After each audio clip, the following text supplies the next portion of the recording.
প্রভু যীশু খ্রিস্টের মধুর এবং মিষ্টি নামে সকল জয় যিশু। আজকের যে আহার আছে সেটা আমরা পাই প্রকাশিত বাক্য তার 3 অধ্যায় 8 পদ। সেখানে এই প্রকার লেখা আছে, আমি জানি তোমার কার্য সকল, দেখো আমি তোমার সম্মুখে এক খোলা দ্বার রাখিলাম, তাহা রুদ্ধ করিতে কাহারও সাধ্য নাই। কেননা তোমার কিঞ্চিত শক্তি আছে, আর তুমি আমার বাক্য পালন করিয়াছ, আর নাম অস্বীকার করো নাই। ঈশ্বর তার নিজের পবিত্র বাক্যে দ্বারা সরকার আশীর্বাদ করুক বা প্রভুর নাম গৌরবিত হোক।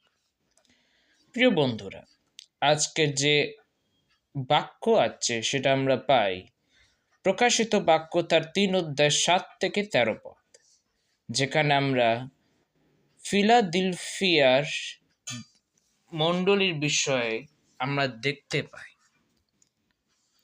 যখন আমরা সমস্ত মণ্ডলীগণকে দেখে নিই, এই জগতের সমস্ত মণ্ডলী, যেখানে বিশেষ করে এশিয়ার যে মণ্ডলীর বিষয়ে, যেখানে প্রভু যীশু খ্রিস্ট ঈশ্বর তার নিজের পবিত্র বাক্যের দ্বারা যখন প্রকাশিত বাক্য 2 অধ্যায়ের 1 পদ থেকে 3 অধ্যায়ের 6 পদ অবধি আমরা যখন দেখলাম, এই সমস্ত 5টি মণ্ডলী আমরা যদি দেখি, 5টি মণ্ডলীর মধ্যে কিছু না কিছু একটা খুঁত রাখাই আছে, যার কারণে ঈশ্বর তাদের সাথে এই কথাগুলি বললেন।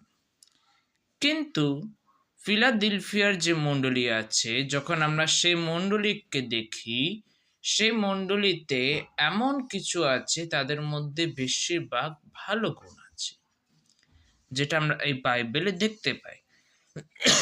আর এখানে আমরা তাও বুঝতে পাই যে কেমন ভাবে এদের যে মণ্ডলী আছে, যেহেতু এদের মণ্ডলী অনেক ছোট, তা সত্ত্বেও এদের বিশ্বাসীর অনেক শক্তিশালী, এদের বিশ্বাস অনেক কম, কিন্তু তা সত্ত্বেও এরা ঈশ্বরের বাক্যকে ছাড়েনি। এদের সমস্ত জিনিস খুব ভালো, যার কারণে এরা ঈশ্বরের বাক্যকে দৃঢ় রূপে ধরে রেখেছে। পরীক্ষার সময়ও এরা যখন কষ্ট পেত, তা সত্ত্বেও তারা নিজের বিশ্বাসকে ছাড়ত না।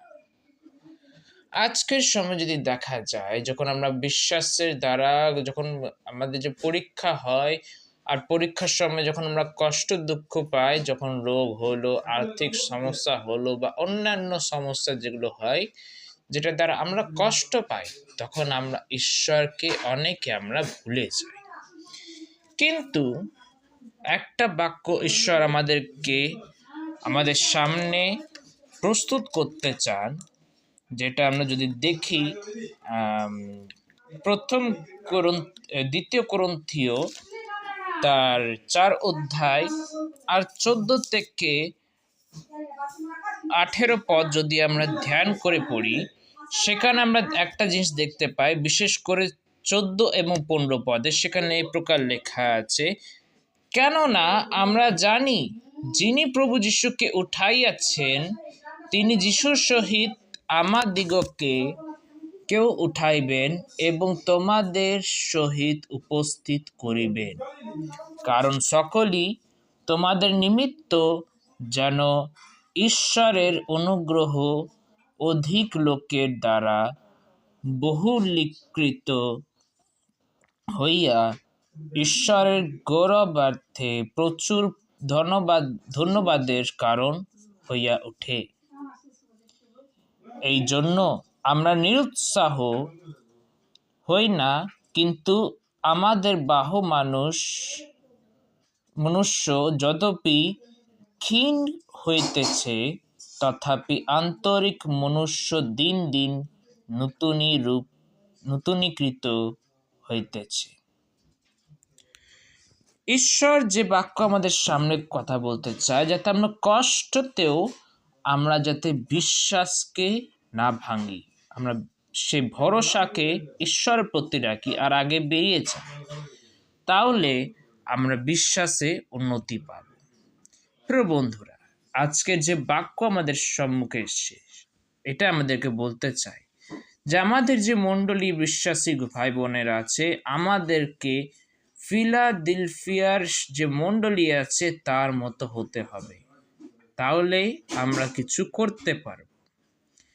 যেমন তারা ঈশ্বরের বাক্যকে এত ধরে রেখেছে কম বিশ্বাসেও, সেমনি আমাদেরকেও করে রাখতে হবে। ঈশ্বর তার যে পবিত্র বাক্য দ্বারা সরকার আশীর্বাদ করবে। প্রভুর নাম গৌরবিত।